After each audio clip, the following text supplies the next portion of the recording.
Hey everybody, welcome to FabFit Friday. This needs to be a little bit of a quickie. I have to be out by 2 because I'm taking a friend to get her hair done. She doesn't drive and her usual driving lady had to reschedule, so I'm going to be filling in. So I am going to hop off at 2, but this is a good time for that because I'm going to be working on my pleated blouse. I'm kind of excited because it's almost done, right? I did the hem on during last week's FabFit Friday, and I was thinking about, what I was going to do with it, and initially I was just going to, hey Sylvia, welcome. I was just going to sew it with just a regular straight stitch, and then I thought, oh, a wing needle is perfect for linen.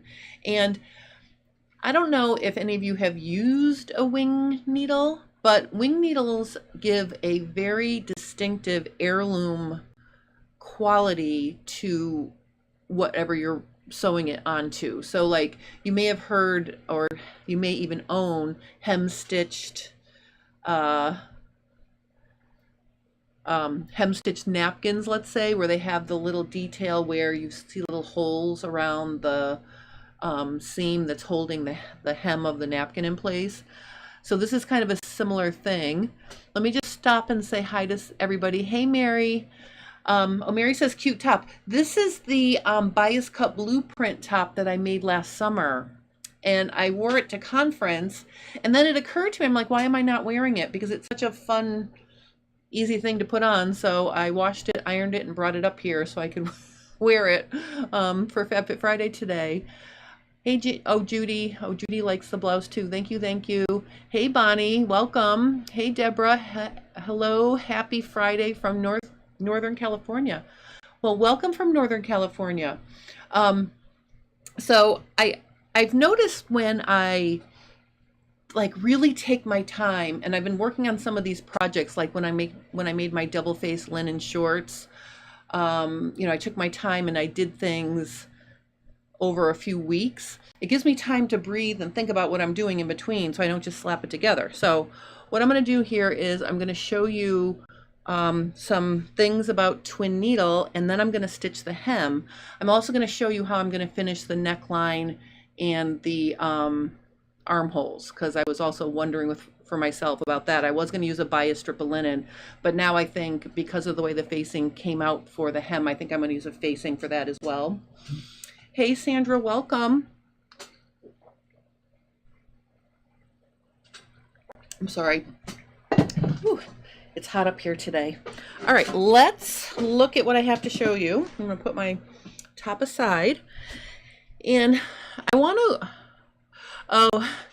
59 Marquet, or, well, I'm sorry I can't pronounce your YouTube name, but I'm really happy you can finally watch live. Welcome, welcome, welcome, welcome. I'm going to show you some hem stitching things now, and what I want to do is sort of describe what hem stitching does for you. And I'm going to take the needle off of the machine so I can show you. This is what a wing needle looks like. You can see it's got a flange, so I would say that's probably a good 1/16, probably more than a 1/16 of an inch wide, that flange like that. So what that does, oh Maria, hey Maria. What that does is it pushes the fibers away as it makes a hole, and then if you pick a decorative stitch that pulls away from the hole in different directions, you end up getting a hole. So let me just stick this back in the machine so I don't lose it here. All right, hold on one second. I just want to get this needle back in so I don't lose it. I'm sure I have another wing needle somewhere, but just in case, it would be sad if I lost my wing needle when I'm trying to show you the wing needle. All right, so now what I want to do is focus on what happens when you use a wing needle. And I think what I'm going to do is use my little post-it note here to put it behind the fabric so you can see. Oh, I don't know if that really helps. Maybe if I make it a little bit lighter. I just want you to see the detail of what I'm trying to show you. So this stitch goes, it's basically like a ladder stitch. It goes straight across and then it goes off to the side, almost like a hem stitch, but it goes in both directions. And you can see in the middle, it creates a little bit of a hole. Oh, there, now you can see the holes? Okay, and then I tried this one, which is basically one of the overcast stitches that comes down in a V and it creates holes. And then I tried a few different ones that zigzagged back and forth, but you can see the holes are there. They're just not super impressive. And the reason why they're not super impressive is because the needle thread is not pulling in multiple directions. Then I tried this, and this makes me really happy. Look at how big these holes are. See how distinct those holes are? They're big like that because this is like a box-shaped stitch, so it goes in 4 different directions out of each hole, and it makes these really large holes. So see how even the one in the center is even larger because it's pulling to the left and the right, and then the ones on the ends are just pulling in a, you know, in a different direction, so they're a little bit smaller. So that's the stitch I think I want to use. It's number 81 on mode 2 on my Janome. Oh, and actually I can show you here. Sorry, I should have thought of this. This will be helpful to show you. So let me just show you here. So the first one I showed you, just to go back, this is 104. So if you look at 104, that looks like this. Oops, sorry, make it really sharp here. So 104 is right here, so you can see it goes back and forth. Oh, Sylvia's asking if I played with the tension. I haven't played with the tension, but if you do make it tighter, it will pull the holes open bigger. So Sylvia gets a gold star for mentioning that. And then, did I label any of the other ones here that I used? Oh, over here, this is another one that was kind of cool, 55. See? And 55 looks like this. It's like a diamond. And then let me just see if I tried. Here's 54. Oops, sorry, 54 was kind of cool too. That's 54. And 54 looks like it has those little ends that come out. So those were pretty popular until I jumped down and tried this little box. I really like the box the best. So I'm going to go ahead and use the box. So after I figured out which one I wanted to try, the next thing I was wondering about was I tried it I reproduced the hem, meaning I folded up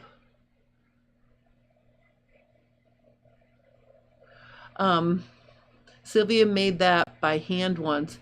Oh my goodness, Sylvia, if you did this kind of stitching by hand, I'm giving you another gold star. That's a lot of work. So see how, this is how the hem is going to look from the right side, except this is the bobbin thread. So I want you to look close at this because I think this is interesting. I'm not sure which side I want to show. Let me make it a little brighter so you can see. I don't know if that really helps, but so this has got a little bit of a darker brown thread in the bobbin, and it looks like that. Versus the right side, I did it on the right side, the hem on the right side, so I could see that I was stitching, and I wanted to make sure I was catching the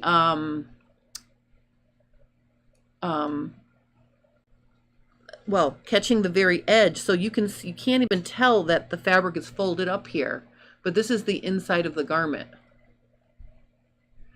Oh, Bonnie says that's a dream machine, and more confession, I have never seen a needle like that.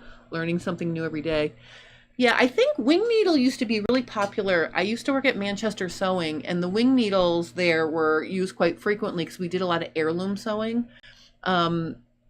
So I really had a lot of experience working with a wing needle back in the day when I worked at Manchester Sewing. And I thought when I was working on this linen top, I would pull it out and see, see what I could do.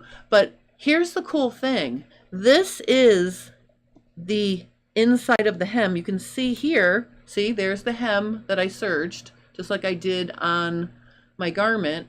And then look at how it disappears under that stitching. I mean, you can't even tell it's there. And I wanted to make sure I could do it, and I wanted to make sure that the looper threads of the serged clean finish here would not interfere with the holes in the design, and it really didn't.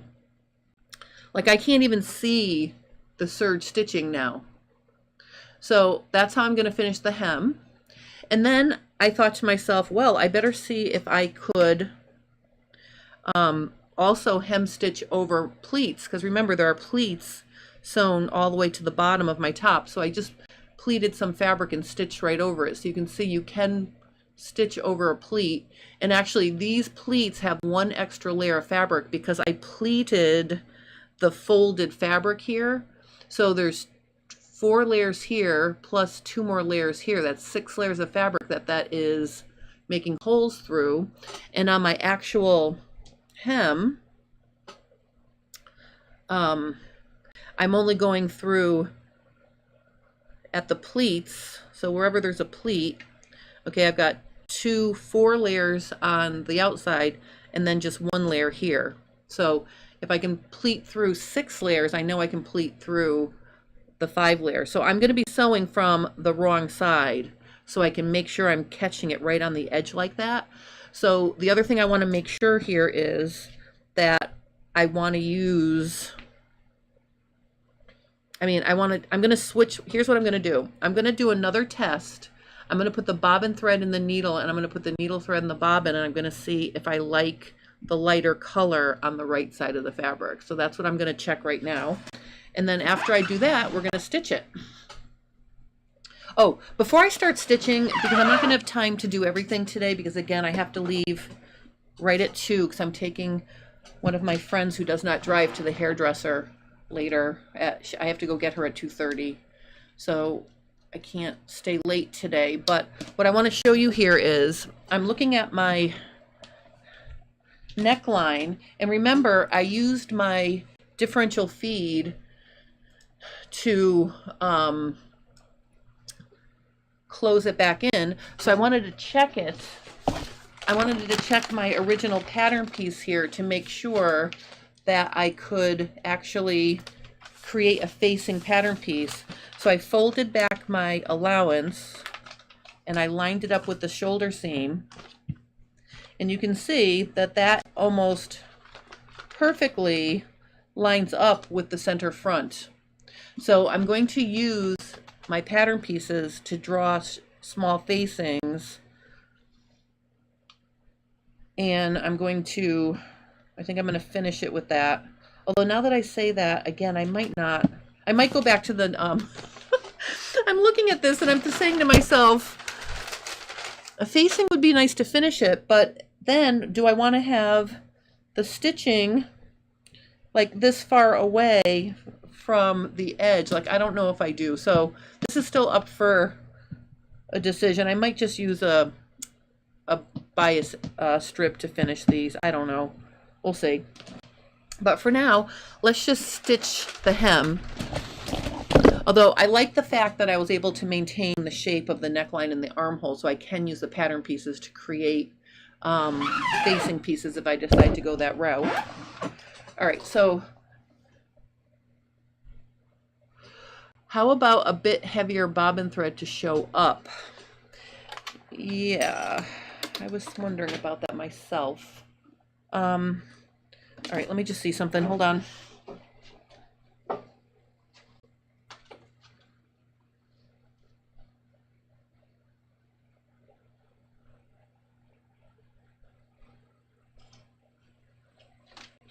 right, you know what I'm going to try just for ha-has?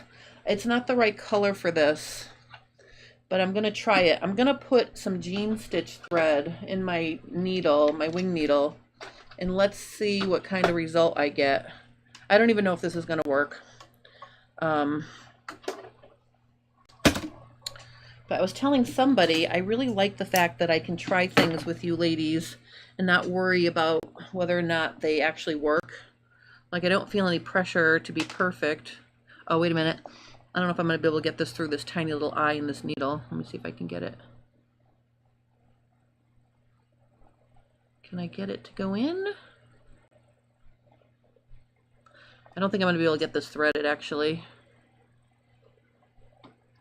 All right, I can't get that in, so what I'll do is I'll wind a bobbin with it and we'll try it that way.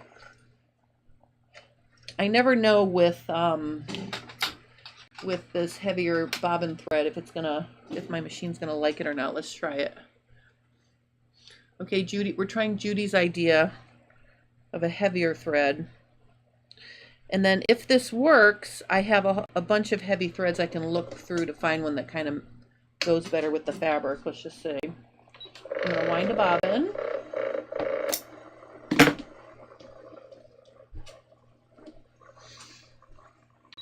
Just gonna fill it up halfway to do a test.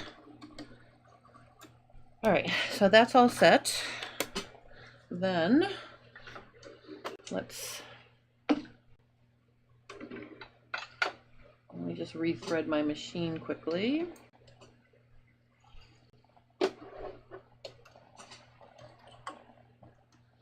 Okay, this is fun. I love playing with different things. Oops.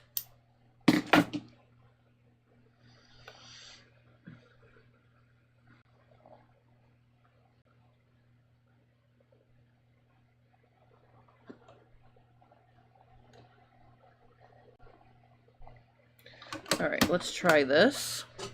All right, so I'm just gonna go,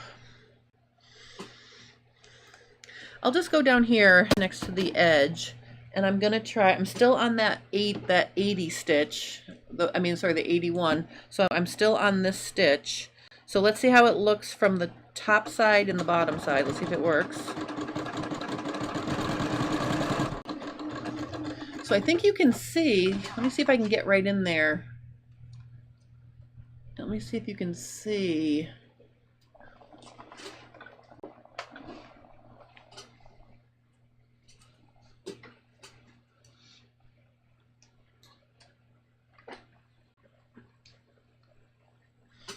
That's as close as I can get.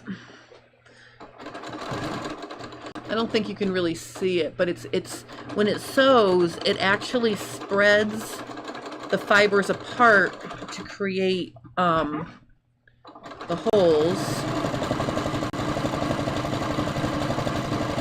All right, let's see how that looks. Oh, I have to remember not to use my automatic thread cutter with this heavier thread because it doesn't like it. Let me just see here. All right. I don't know if I love this though. I'm going to show it to you. Okay. So actually, if it's in the bobbin, then let me move it. Let's see if I can get it really close so you can really see it. Let me make it a little bit lighter.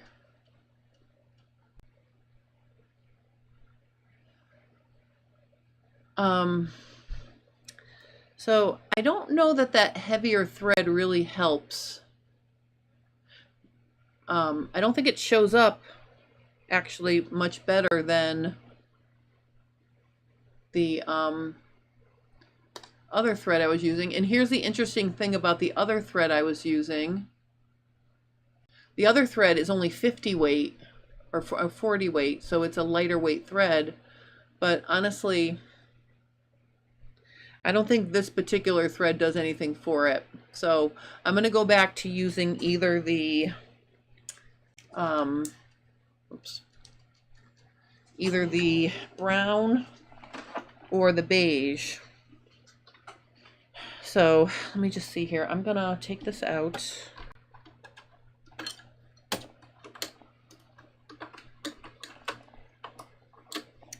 And I'm gonna put, what did I do with my brown bobbin? Oh, of course. All right, I'm gonna do one of those tricks that people do sometimes. Has anyone ever taken a bobbin that's had a little bit of thread on it and wound a new color right on top of it? I'm gonna do that for this because I just want to try switching it and putting the lighter thread. I want to put the lighter thread in the bobbin just to see if I like that better to have the brown on top. So I'm literally just going to wind a tiny bit of thread on this bobbin. I've never done that before.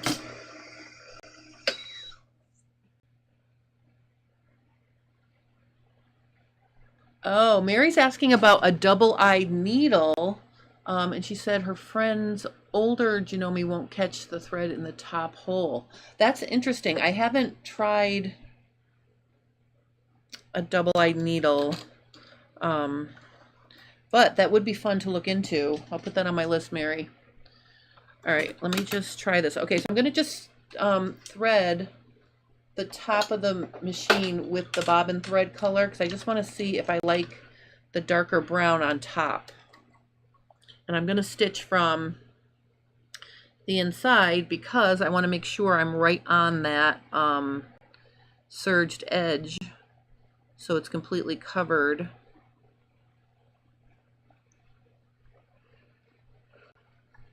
All right, so let's just see here.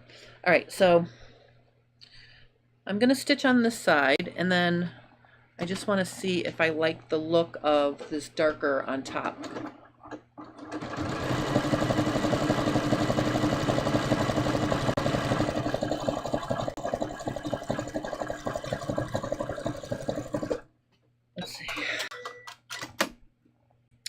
Oh yeah, I think the darker thread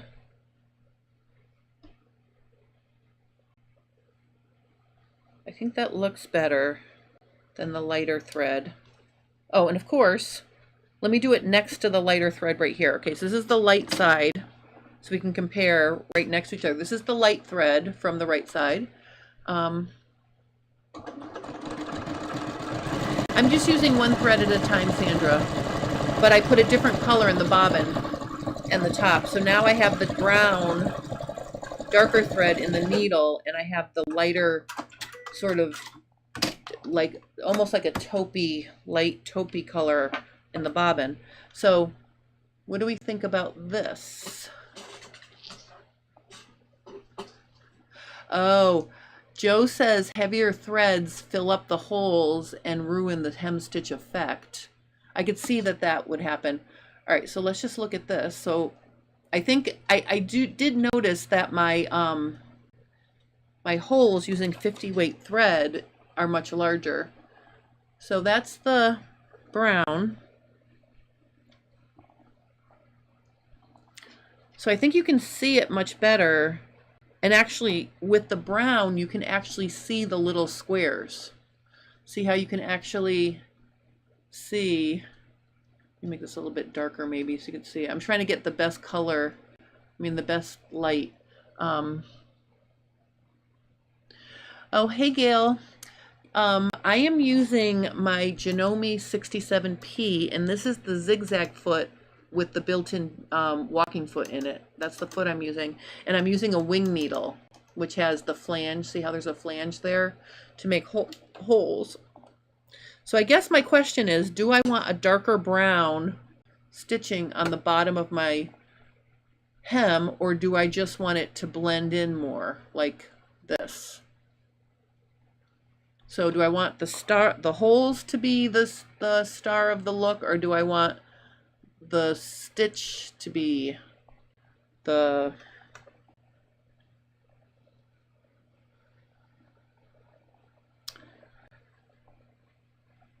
I almost think I like the lighter color better. I think I'm going to switch it back and put the lighter color.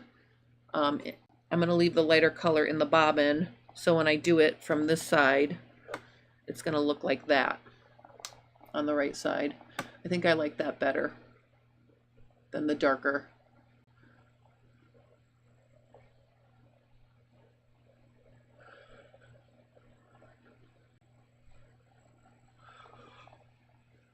Oh, Mary saying with the darker color on the outside, I'll have to be more accurate. That is so true, Mary. I think we're going to go with the lighter color because A, I like it better, and B, it's more forgiving. So Mary gets a gold star for bringing that up. If you use a contrasting color, it's going to show if it's crooked more than it will if it blends in. So I'm going to go with the lighter color in the bobbin, and I think I don't know. I think I might have enough just to go around the hem. So I'm just gonna take out my bobbin. I'm gonna take out the darker brown and just put it aside. I'm gonna use the lighter color in both the bobbin and the top. That's what I'm gonna do.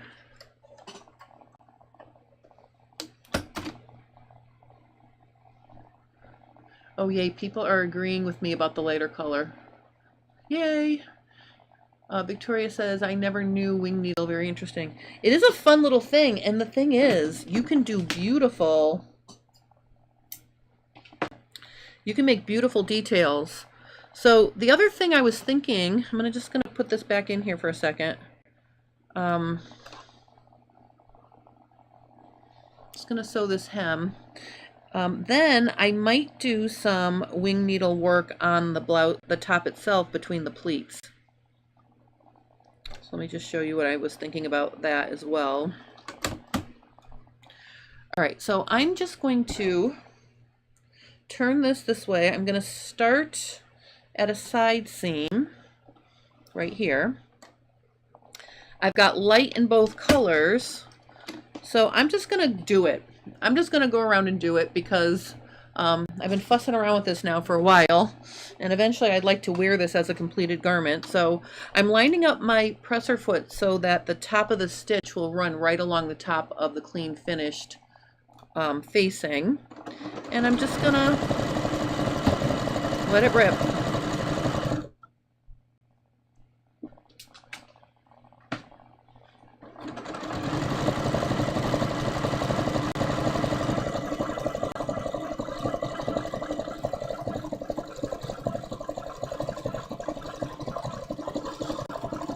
I'm using the, the plastic part of the presser foot right here to line up with that. That's what I'm looking at.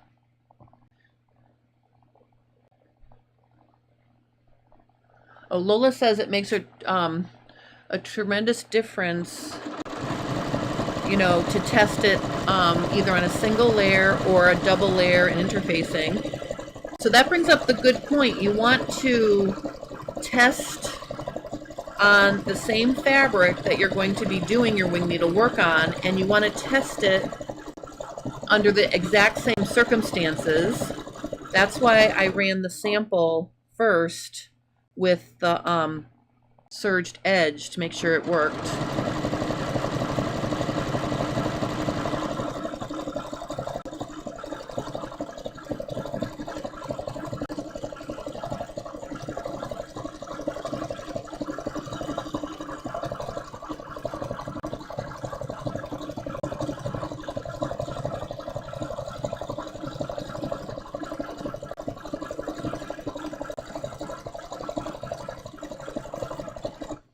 So because we're going around in a little box shape, it is going to take me a little while to get around, but let's just peek at the progress so far.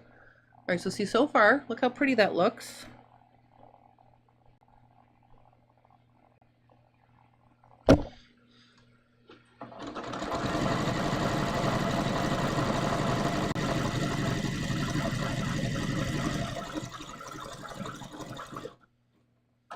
I'm going to go a little bit slower over all of these layers. Okay.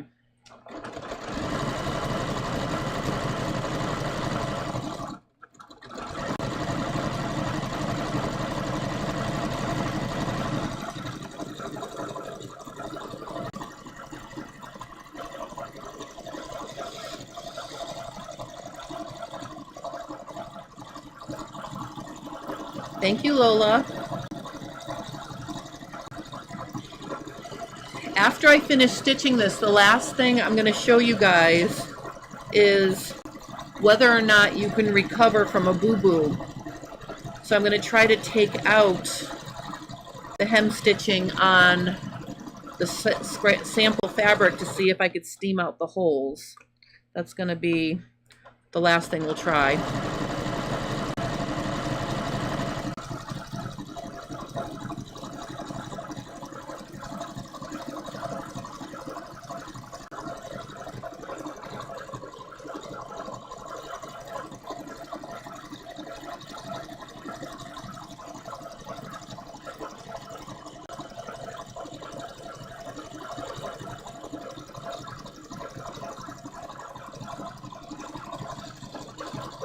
All right, well, we're halfway done because now I am coming to the other side seam. Oops,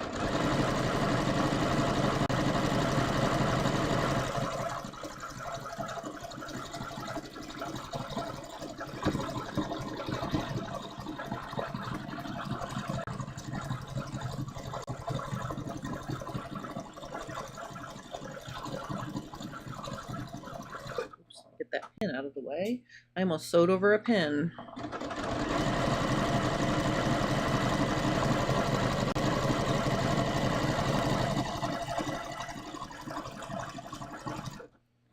Oh, hi, Marthann. Sorry, I missed the beginning. What stitch are you using? And that's really nice. So I'm using a wing needle, which has a flange. See the flange? And I'm using a box stitch to create this look. I'll show you the stitch after we're finished here.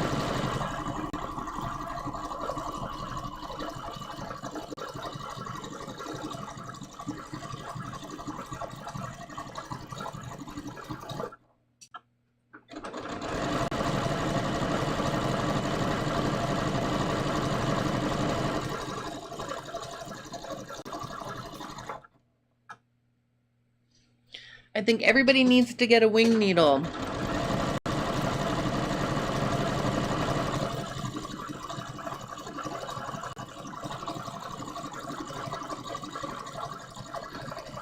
I'm going over the pleats right now. I hope they look okay.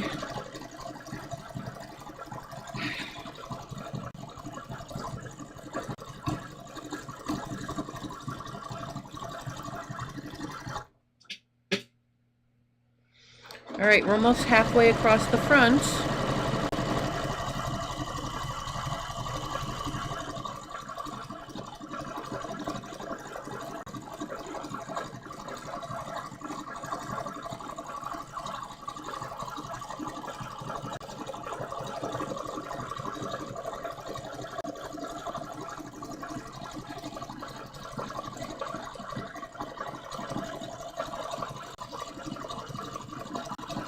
I'm really trying to not pull or push the fabric. I'm trying to let the feed dogs do all the work so the stitch forms nicely. Oh, Mary wants to know if it's strictly for woven fabrics. It works best on fabrics that are more loosely woven, so the tension on the thread can pull apart and make holes. I've never tried it on a knit before, but now you've got me wondering about that, Mary Smith. Maybe I could use some of that Material Magic to make my knit feel like paper and try it like that. That would be interesting to try.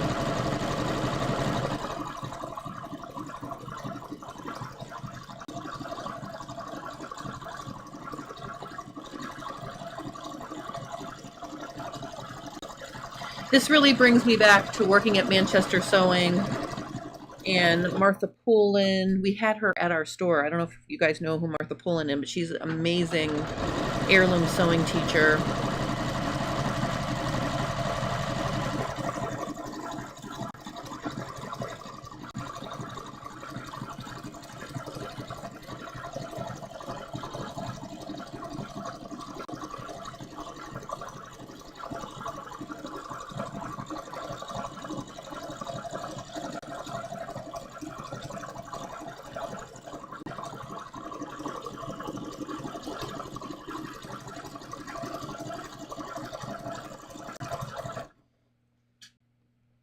All right, I'm almost done.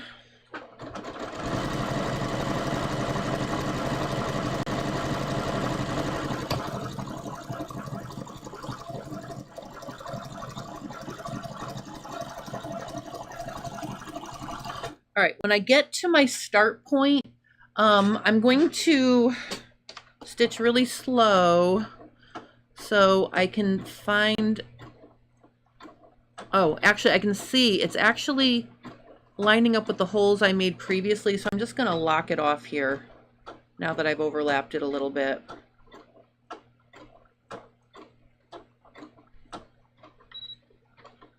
See, it's making a knot right now. All right, let's see how that looks.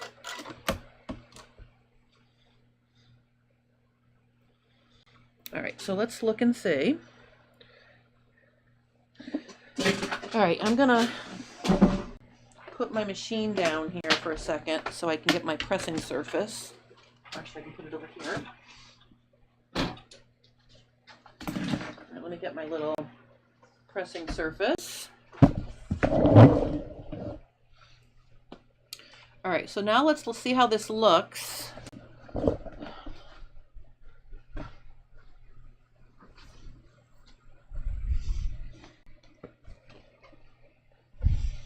Oh, it kind of ruffled up the hem. I hope that will press flat.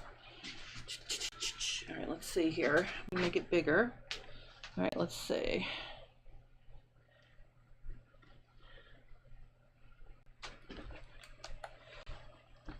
Well, I will say it did, it stitched nicely over all the pleats. But, you know, I'm looking at it now and I think I wish I had used, you know what I should have done? I should have used my hem guide from Cool Tools and stitched on the right side of the fabric because, I mean, it looks okay. But I think the other side looks better. So that's a little bit of a boo-boo. So I'm going to go ahead and next time I'm going to use my hem guide so I can stitch from the right side of the garment. I mean, it doesn't look bad, but the right side of the stitching looks better. Let me just give this a nice press. But what I do like is you really can't see how it makes a really nice finish inside because you really can't see where the facing is and where the shirt starts and the facing stops, or the facing starts and the shirt stops.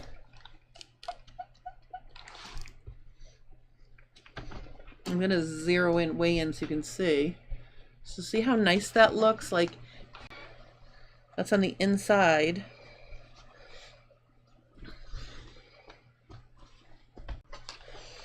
So it just makes a really nice finish.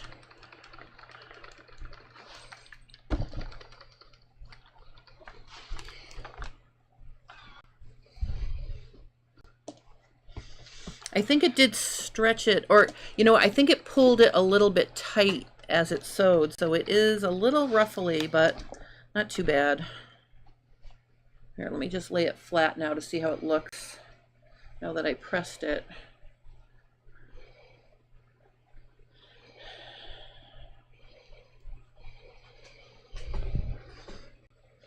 Yeah, I think that's okay.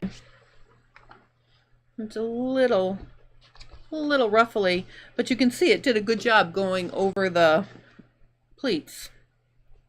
See? All right, so I'm happy with that. So again, I'm going to hang this up so you can see how it looks hanging. And then I still have to finish the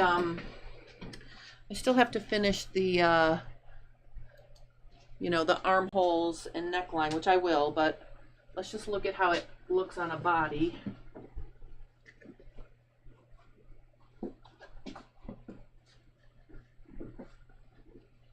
I think that's good, right? See? Yeah, I like it. All right, one more thing to finish and then it's finished. Okay. All right, now I want to see something. Let's say you hem stitch something, but you make a boo-boo. I don't know if anybody makes boo-boos, but I know I do. Oh, hey Momzilla, just tuned in. Rewind, can't wait to learn wing needle. It really is fun, Momzilla, but you're here in time. I'm going to see if I can actually steam out the holes created by a wing needle. So let's use this piece right here. And I'm just going to use a seam ripper. Let's see. I'm just going to work on a little piece. So right here, I'm just going to take this out. Now, taking it out shouldn't be difficult because it's basically like a triple stitched square shape. So if I can slide my seam ripper underneath the stitches, I should be able to easily, you know, remove them with this seam ripper. I just want to see if it's possible. No, now that I said that, it really is not that easy. All right, I just want to see if I can steam the holes out, because God knows, you do a hem stitch on something and you're not happy with it, can you take it out and steam it? That's the question. So I'm just trying to see if I can first get the stitching out without cutting the... I'm going to swing my other light here so I can really see what I'm doing.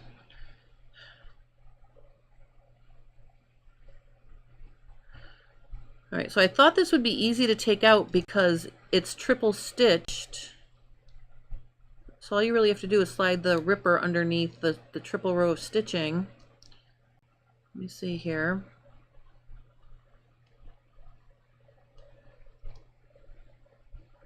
Yeah, not really. But I want to see if I can steam the holes out. Because, you know, if you're working on leather, for example, and you make a mistake, you own those holes forever. I want to see if the holes can get steamed out. Because I'm the queen of mistake land.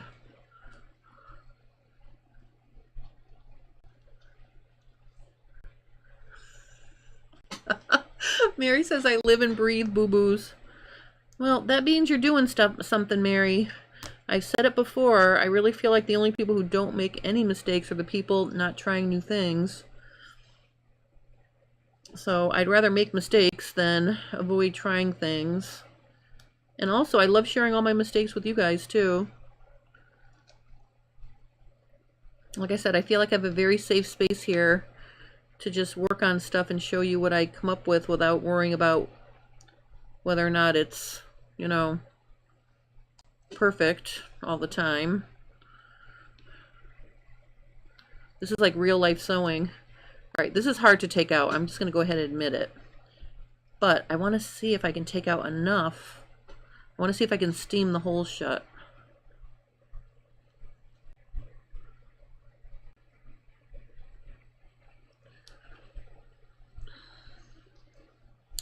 Let me see if it's easier to take it out from this side. This side is harder to see because the thread matches closer, but I think working it from both sides allows me to get in there and take out some stitches. All right, let's see. All right, well, I got out about 1/2 inch of it, and what I want to show you here is, and this was the whole point of showing you this, if you want to try your wing needle and you think you've got it all perfect, but you make a mistake, look at, I don't even have to steam. Look at, the holes come right out, see? So it is a little bit of a pain to, it's a little bit of pain to get the stitching out, but if you can get the stitching out, look at, there's no holes there. So on linen, you can take it out and get rid of the holes so it's not permanent. Hey Polly, are you going to use the same technique on the arms and neckline? I might. I just don't know if I want to have hem stitching around the neck. I'm not sure. I'm gonna think about it. Oh, and Lorraine says, great demo. It's only practice. Well, it was only practice, but I actually stitched my hem. That was for real. I sewed that on for real, and I'm happy with the way it came out. Let me just bring that back for a second. So, see, real hem right here, see? And then the other thing is, while I have it back here, I'm just wondering, because this is, let me move this light out of the way now. Because this has so many pleats, I'm wondering if it'll be distracting to have hem stitching going through all those pleats, you know, not right next to the edge. So that's why I'm really thinking about what I want to do here. I could do a bias binding and then put a little skinny hem stitching along the bottom to top stitch it down. Maybe I'll do that. I'm still going to think about it. I don't want to ruin this, because now that I've committed and finished the hem and I really like the hem, I don't want to blow it by making a wrong choice to finish the neckline and the armholes. So I'm going to think on it for another minute, but I'll definitely either share it with you next Friday or show it to you next Friday, because I want to get this done. The other thing I'm working on, and this is kind of a large project, my brother works at Portland Golf Course, and they're going to have a charity tournament for hospice care, and my mom is in hospice care right now, so I really wanted to volunteer my time and effort to make these. And what it's going to be is it's going to be a T flag. Now this is the actual flag. So what I'm doing is I'm embroidering the logo, and then I'm going to embroider the sponsor in bigger letters underneath, and then I'm going to fuse it onto the flag. So that way the bobbin thread, which I have under here, I mean, it may show through the flag a little bit, but it won't be embroidered through the flag, so it shows clearly on the wrong side. So that's what I'm also working on in the background here. And the other fun thing is, if you join me next week, I have a new to me embroidery machine, and I'll share that with you when I get it back. I brought it in for service, and then I'm hoping I can use it to do some of my larger sponsor names. So I am working on this embroidery project, and I have to finish it before the end of August, because the tournament is like in the beginning of September. So you might see more embroidery posts, because I'll be spending a lot of time on that. Oh, Beth says, that's really nice. Thank you. Thank you. And then she says, how many do you need to make? So far, I have a list of 16 flags to make, or 16 sponsors, but I'm going to make at least 18 flags, because I know there's 18 holes in golf. So, you know, I don't know if they're going to add a few sponsors at the end, but, you know, we'll see. Oh, so sorry to hear your mom is in hospice care. I'll say a prayer for all of you. You know, I want to say, if you follow along with me, I do mention my parents occasionally. My mom has had Parkinson's and Alzheimer's since 2016. She was diagnosed, and you know, she's in a very nice memory care place. They take wonderful care of her, and the hospice care actually has been such a godsend, because they take better care of her, believe it or not. It's not about like end of life, you know, you only have 2 weeks to live kind of thing. Hospice care is really more about, you know, just making people comfortable, you know, at, you know, where my mom is. And the staff from hospice is amazing. And the other thing that was happening was, every time she fell, which was all the time because she's not steady on her feet, they'd bring her to the emergency room, and then my dad and me and my brother and sister, we'd all run down to the hospital and sit there with my dad in the middle of the night most of the time. And she was fine, because she just slid down, you know. So now that she's on hospice care, they call the hospice nurse. The hospice nurse checks her out, and they pop her back in bed. So it's been a lot less nerve-wracking for my dad too. So my mom is a dear lady. And she is hanging in there, and That must mean great genes. Yep. Her personality pokes through every now and then. She'll give me that smile, or she'll say something that reminds me of, she's, she's in there. And, some days she's quiet, but it's the best it can be. And I have a wonderful family, and everyone is supportive. We all help out. I have a brother and sister who are both amazing. My dad's amazing. So, it is sad, but, I know a lot of families have things to deal with. So if you also have something similar to deal with, I'm sending you hugs and good vibrations. And, it's because it's hard, but, you just have to do the best you can do every day. And that's what we do. So that's my little thing about my mom and dad and my family. So, but anyway, I'm going to head out now because I need to get ready to go bring another friend to get her hair done, because her friend that usually brings her for her hairdo can't do it today, and I don't want her to miss her hairdo appointment. So that's what I'm going to do for the rest of today. But thank you guys for watching. I'm going to have a special Cool Tools for Monday. I'm not going to tell you what it is, but it's a special Cool Tools for Monday. And then on Tuesday, for Fit Tip Tuesday, I'm going to talk about understanding what you're doing when you make pattern adjustments when you're fitting pants, because a few things came up working with some of my private pants fitting students this week, and there's a few different ways to get the same job done, but each way affects the pattern differently.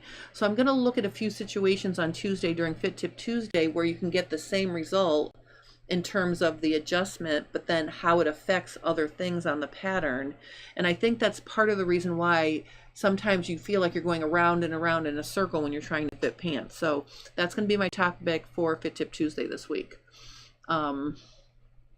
Let me just see here. Oh, Momzilla says, hospitals in Canada are terrible. I brought my husband home to die. You are lucky, Jay. God bless. Oh, well, I will tell you that my dad is paying a gazillion dollars a month now to have my mom in this place that she's in. It's not a public, it's a private memory care place. And luckily he planned his life to be able to afford to do that. So she's in like one of the best places she can possibly be. So I understand that you have to, if you're going to put your, not put, but I mean, if your loved one has to go somewhere for care, it has to be somewhere that's safe and good, because I would be a nervous wreck if it wasn't. So the staff is incredible on my mom's floor. So it doesn't even matter how fancy the facility is.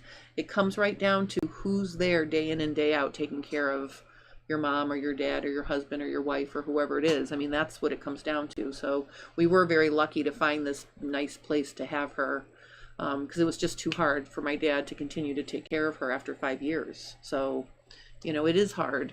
Bonnie says you have a wonderful family. I do have a wonderful family.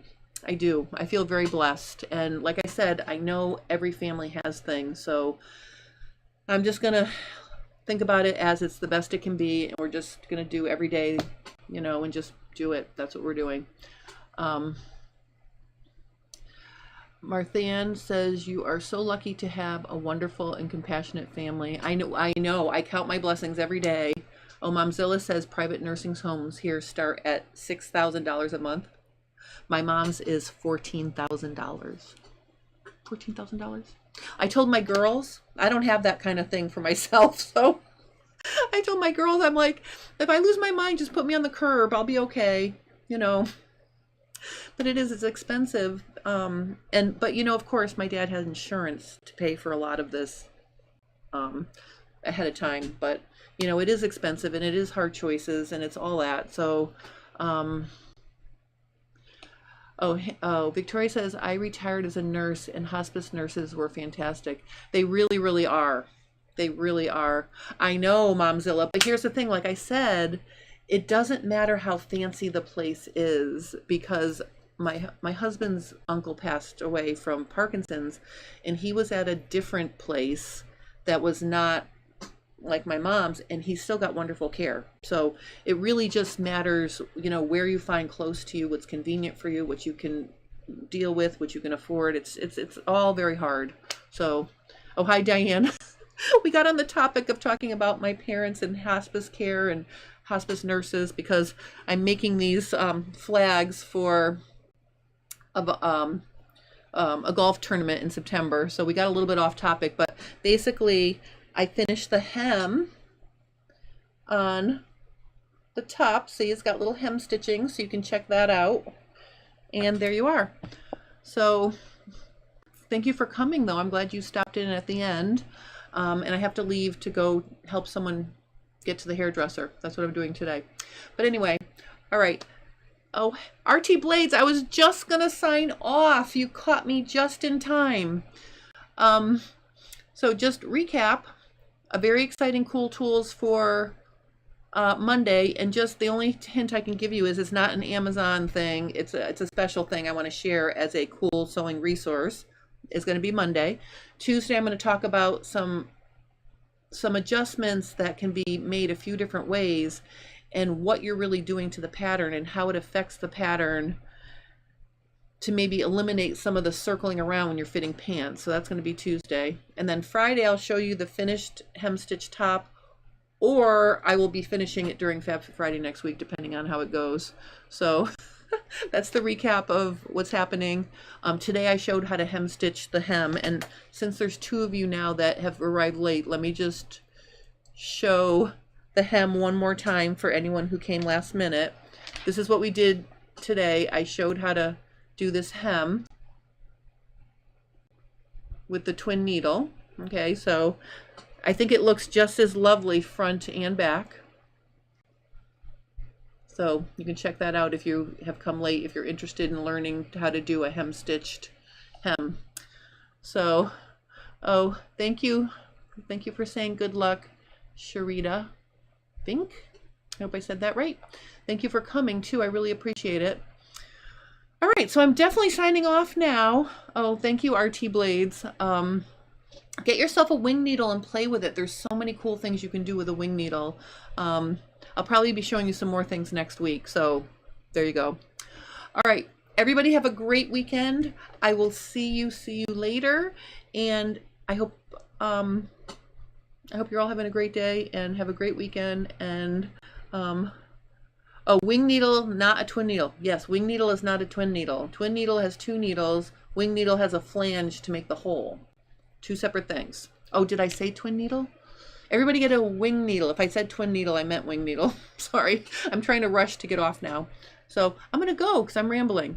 So have a wonderful weekend, and I will see you all next week. All right, bye.